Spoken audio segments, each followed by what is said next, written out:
Hi, I'm Ted Weitzman with Southern Company. I'm about to jump in here and do an Engage and a VivaNet demonstration. And I want to preface this with that I'm sitting at a hotel in Dallas over a Wi-Fi connection that is provided by the hotel. And I am logged in remotely on my machine on our production servers that sit in Alabama. And I just want to punctuate that because of the performance that I'm still going to get out of Engage.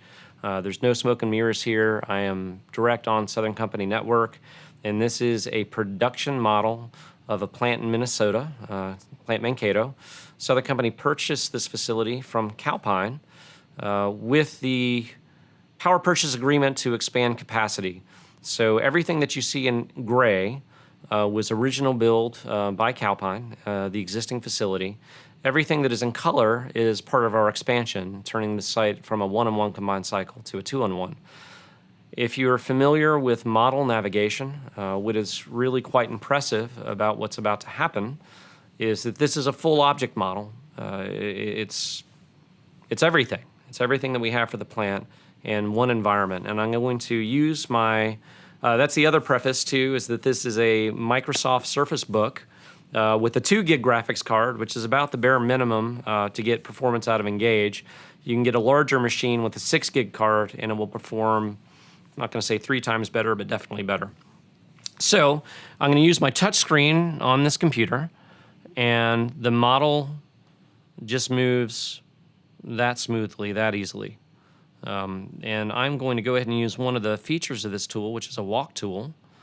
And I'm just going to go ahead and pull my pin out, drop it near that wall, and walk through that wall and just demonstrate that that is not just some big empty model object, some big empty box in the model.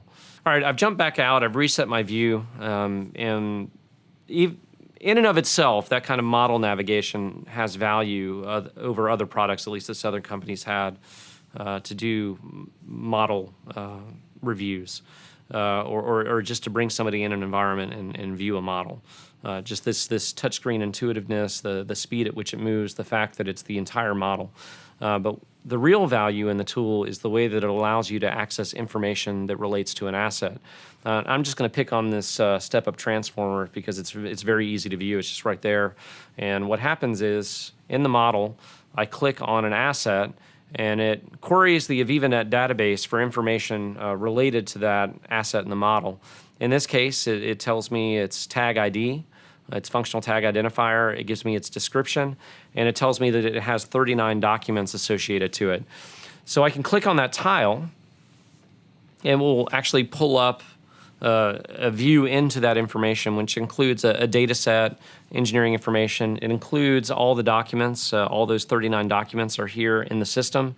I can click on one of those documents, and keep in mind that this is a production environment, and what's happening here is the system is querying our document management system for the current version of that document.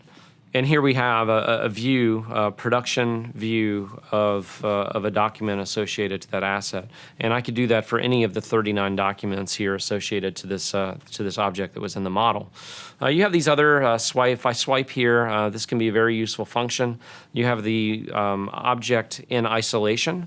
And fully navigable. So if you have something that's complicated, something you need a maintenance person or a construction person to have a closer look at and understand, as long as the content is there in the model, you can isolate it and view it. And say these poles on this transformer, you could take a closer look if you needed to.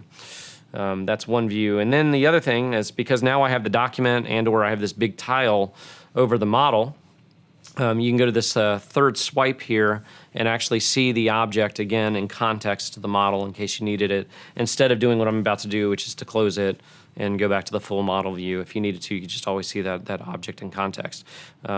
Really big kudos to AVEVA for just giving us this intuitive, easy-to-use product to do model navigation. To my knowledge, there just isn't anything on the market that really does this and does it this easily. But it doesn't stop there. The other thing that you can do here is there's just this very simple search window up here in the top right-hand corner. And if I happen to know my asset ID, instead of navigating to that asset in the model, I can use the system to take me there. So if I wanted to view this motor, let's just pick MR101 on the boiler feed water pump system. If I know the tag number, I just type it in. It starts to populate a drop-down list for objects with that text. And if I just click on motor MR101, the system just takes me straight to it, which makes navigation even easier than it was before. And there's that motor. It's going to pop up a very similar tile that we saw on the step-up transformer. And it's going to give me its tag name, its description, and how many documents it has associated to it. And there we go. There's the motor. There's the tile. I click on the tile. It's going to pull up that list of documents. And again, just like I did before, I can select any of those. It's going to pull up the current version of that document from the document management system. Really, what we say is really putting literally the information associated with the asset to the end user right at their fingertips. And our goal is to get this information to users in 3 minutes or less. I'd say we've beat that by some exponent in this demonstration, and we really hope to bring this to our production environments. And keep in mind that this is a production environment. Another function of the tool, so if I'm responsible for this boiler feed water system in this facility, it spans multiple levels. It's got a lot of pipe, a lot of other equipment, and I guess I could try to navigate and follow this pipe in the tool if I wanted to find out where it goes and what other components are related to the system. But even I would struggle with that to some degree, and I spend a lot of time in this tool. So AVEVA, again, has built some functionality into this product to help us. So they've built these visual queries, this visual query functionality into the tool. So if I click this visual query button, what happens immediately is it goes into X-ray mode, which grays out everything. You can still see it, sort of a ghost image of what's in this model, but everything is just sort of grayed out until I select visual query. In this case, I'm just going to use this startup package for the boiler feed water pump system. Our startup group is still in the process of creating these packages for this expansion. So it's not complete yet, but we have a list of assets in this visual query, and what you notice happens is that those assets come out of ghost view and become highlighted in the model. So you still have visual context of the entire plant, but you have hyper-awareness of the objects in the query, which included that skid we looked at a minute ago. So I can click down there, pulls up that skid. It's going to show me the pump and the motor on that skid, and again, with the same richness of information that I demonstrated before. But now we have a better representation of the entire system. Another cool thing that we did in production, and I had always said for a long time, for those in the electrical disciplines, that there's not a whole lot we can do here around circuits in the model because we don't put circuits in the model, discrete cables. But one day I went in here and our administrators had done a neat thing in Visual Query, and I saw cables, and I said, what on earth have they done? Because to my knowledge, we're not modeling cables, but when I clicked here and I saw cable routing as a Visual Query set, and then I opened it up and saw the list of circuits and then saw the number of IDs associated with it, I realized what they had done was allowed a user to visualize a cable route in the model for discrete circuits. So if I zoom out here a little bit and I select on, I'm going to choose one that has kind of a few raceways for the route, what you'll see is that it actually shows the raceway in the model associated with that discrete circuit, which can be very useful to our construction and our electrical personnel out on site, both in construction and in operations and maintenance. Just another cool thing that they did out there, that the administrators just sort of put out there for the production environment. Engage works on two platforms. It sits on top of Everything 3D, E3D, the heavy modeling client, AVEVA's current best-of-class modeling product called Everything 3D, E3D. So all the model content is in E3D. Engage just uses gaming technology and a pretty beefy graphics engine to take that content from that pretty heavy client and display it or compress it really and make it navigable here in Engage in the way that I've been demonstrating. But when I click on an object in this model, what it's doing is saying, okay, I've got this thing in everything 3D. Do I have corresponding information for that thing in AVEVA Net, which is, for all intents and purposes, is just a database, an information data hub. So when I click on that transformer, it says, okay, I've got an object. I'm going to query the VivaNet database for information related to that object. I clicked on the wrong thing there, guys. So you'll have to edit this. So again, when I click on that transformer, it's actually querying a VivaNet now for that ID and saying, yes, I have that in a VivaNet. I have 39 documents associated to that object in a VivaNet and corresponding engineering information, et cetera, et cetera. So I want to walk through a scenario now where I'm going to use this Engage environment to kind of orient myself to the plant and then dig a little deeper on how we can use both a VivaNet and Engage together to really optimize like a maintenance activity that would actually happen in this facility. So if I go back to a search for that boiler feed water pump motor, and let's say we're now in operations, this unit has been commissioned, the plant is running. It's in Minnesota, by the way. It gets pretty cold out there, up there. This facility, they have rules and processes that keep our employees safe from cold weather. They're only allowed to be out in the weather for certain periods of time. And then they have to seek warm places in the plant, shelters. And so a person going out to this facility in the winter especially has to be very cognizant of where they are, how long they've been in the elements, but they still have to get their work done. So if I'm an electrician, a maintenance person out on this site, and I've been told to, let's say, isolate this motor, maybe de-energize it, and now I have the system that tells me where the motor is. I can search for it, I can locate it before I go out on site, and I know exactly where it sits, what building it's in, how it's oriented to my admin building. But if I needed to isolate this object, of course, I need to find out where the breaker is for the feed. So I'm not going to do that in Engage. I'm actually going to do that in a VivaNet, and I'm going to show you how. So a VivaNet, again, just another product here, and again, one that is very important to the functionality of Engage, is its own application. It's actually a pretty light client here. It's just accessible through a URL.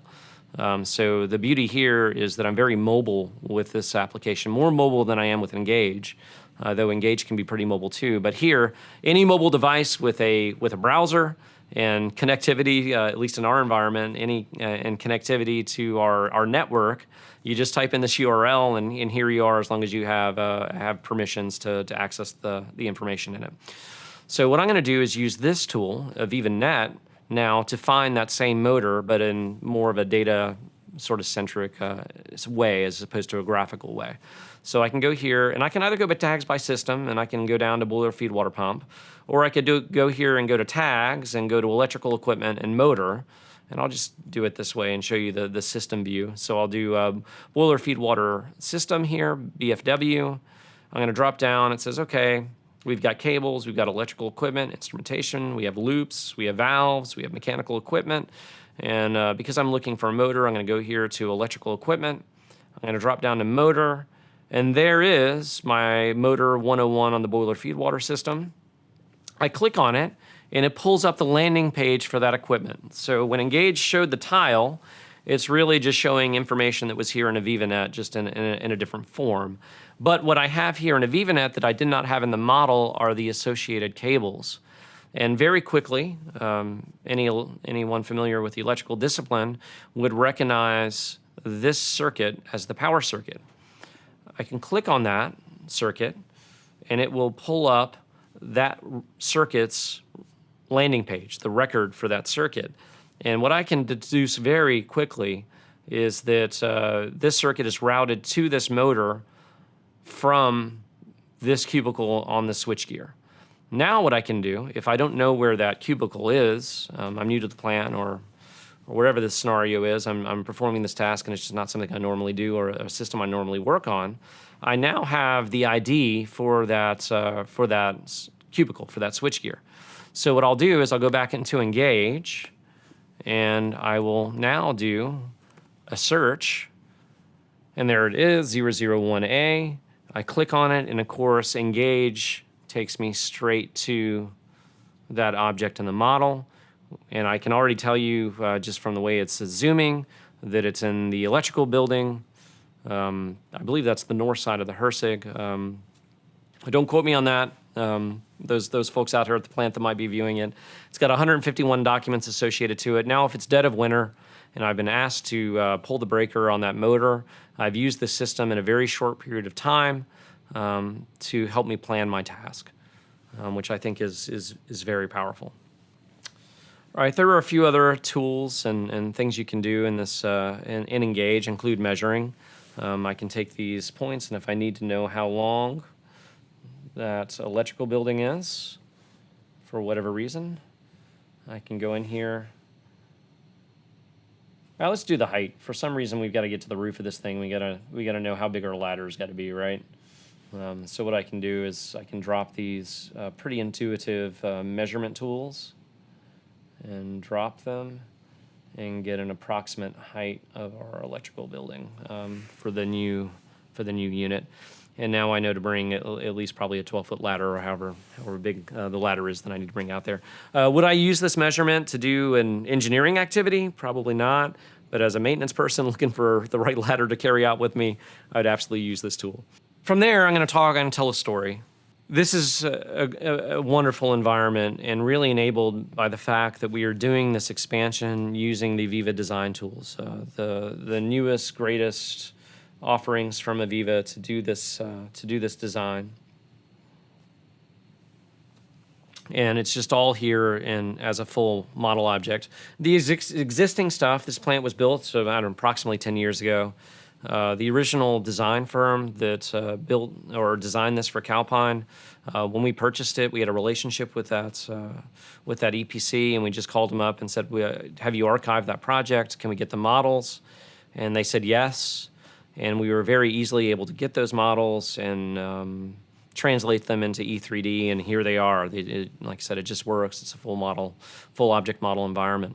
And of course, the expansion, everything in color, is being done by our in-house design team using everything 3D and the AVEVA design tool suite. So it's just here and it just works. We've been doing a little bit of a roadshow within our Southern Company footprint and showing plant managers and different groups within Southern Company what we're doing, what we're up to. We did this demonstration at Plant Share, which is just outside of Macon, Georgia. It happens to be the largest coal-fired plant in the United States. We operate that facility. We own part of it. It has a lot of co-owners, but we operate that facility. We took this demonstration to that plant, and they said that this is great, man. We really like what you've done here, and it looks like it works really well for a new design. But our plant's about 30 years old. We have some models, we have some scans, but we can't validate how accurate they are. What can we do? How can we use this technology today to support our very brown field plant? So we brainstormed. Mostly the plant personnel brainstormed and said, what can you do for us? And we did several proofs of concepts. So I'm changing servers now. I'm going from our production server to our dev server, and I'm going to demonstrate two proofs of concept that we put together for a brownfield site. So I have both those POCs in this combined environment. I can also look at them independently, but I have this combined environment, so I'm just going to use it. The first POC that they asked us to do related to maintenance procedures, and very specifically hydrogen purge maintenance procedure that is very complicated. So hydrogen is used as a coolant on these supercritical units. And from time to time, that hydrogen needs to be purged, and it's a very complex maintenance activity. So we sort of said, what can we do for this maintenance procedure? And again, this is kind of a story, so I'm going to walk you through just kind of the activity that we did. We went out, and because it's POC and not production, we just went out and did a day's worth of scanning, and we used our own internal group to do this. We went out with, I just think, one camera, and we scanned for a day. And over here in the bottom left, you see the hydrogen building, and we just scanned enough to represent sort of the hydrogen system and its linear representation into the powerhouse, right? So we just went out there, like I said, we scanned for a day, we brought them back, we registered them, and then we did a very limited amount of modeling here in the scan. So I'm just going to use my walk tool here and walk into the hydrogen house. So I'm just going to navigate in here to the hydrogen house. And we just modeled some pipe. We modeled mostly valves, though. And if I click here on one of these valves, again, it pulls up a tile. This is still not proof of concept. We've done all this. We knew we could bring scans in. We knew we could model in this environment. We knew we could associate documents to tags, to equipment in the model. And I'm just going to go ahead and show you this hydrogen purge procedure. We only loaded 2 documents here. And one of them was the whole procedure, which again is a very lengthy process to execute the hydrogen purge for this unit. The other document that we loaded was just the checklist, and this is the document that the maintenance person responsible for performing this activity would actually print out and start checking off and signing that they performed these tasks. So now we get into the actual POC, and the proof of concept was this. We took one page from this checklist, and we loaded it in the system, and what you'll notice here is that the valve I clicked on the model is actually highlighted through this box on this page in this checklist.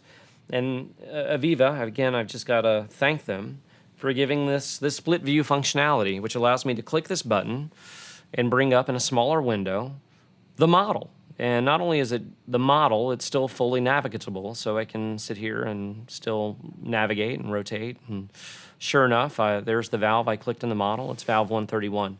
Now, what I want to punctuate here is that in step number 22 on this page, I verified that that valve 131 was open, and I closed these other 3 valves. And then when I get down here to step 25, it says open valve 132 and close valve 131, which is the one that I'm on. And that will emit the CO2 from the H2 supply on the unit. But I validate that by going to the test port at valve 148. If I'm new to this procedure, if I'm new to this system, and I might not be fully aware of where these valves are in the unit, what we demonstrated here was that we could interface the checklist with the model. So if I click on 132 here, notice it is now highlighted, and in the model, I think you noticed that it now is highlighting the valve next to the one I had highlighted previously, which was 131. And now, unambiguously, I know that valve 132 is to the left of it. And now I know to close 131, actually open 132 first, which is the one that I'm on, and then close 131. And now I need to go check out where valve 148 is. And if I click on that, it's actually going to zoom me straight to that valve in the powerhouse. Now, if I'm actually executing this procedure, I'm going to know the unit well enough to know exactly where that valve is. But I am actually going to go back into model view. That valve will still be highlighted. There's that valve in the unit. And now I can just navigate a little bit, or a lot.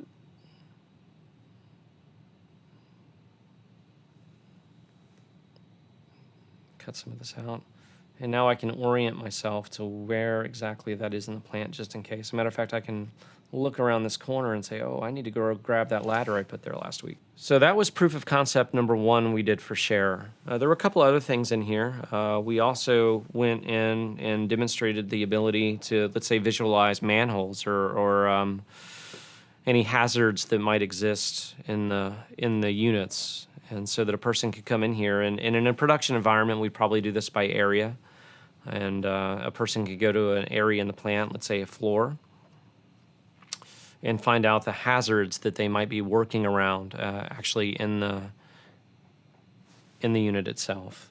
So there's just a representation of a manhole and the ability to use this tool to highlight any safety issues that might exist in the plant.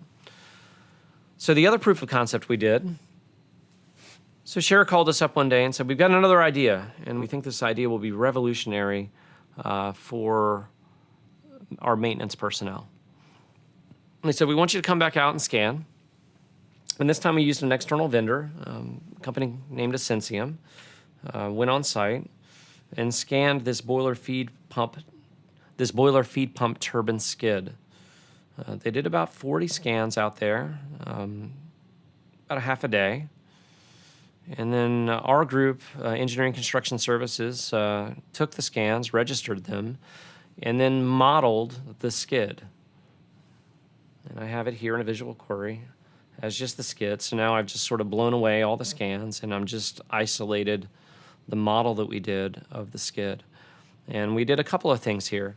One of the things we did was demonstrate that we could use this tool to, I hate to use the word exploded in the context of a power plant, but we did an exploded model view and demonstrated that we could take a component like this rotor that we couldn't take pictures of, we couldn't scan while the unit was in operation, but demonstrated that we could take a critical component like this, model it for training purposes.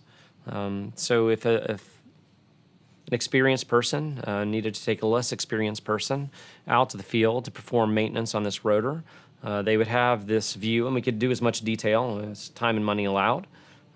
We could detail the blades, we could put more detail around the bearings, but the point is, and the proof of concept is, that you can now take this component in the system and isolate it.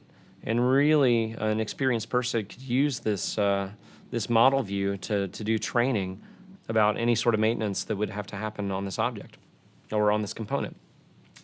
But that wasn't really that was a cool thing that we did, that they asked us to do, but what they were really after was to demonstrate the ability of this environment to hook up to external systems like Maximo. We use Maximo for work order maintenance and for inventory.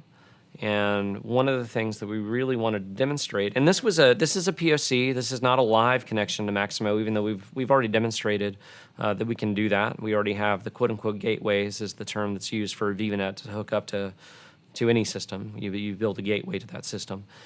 We've already demonstrated the ability to hook up to Maximo.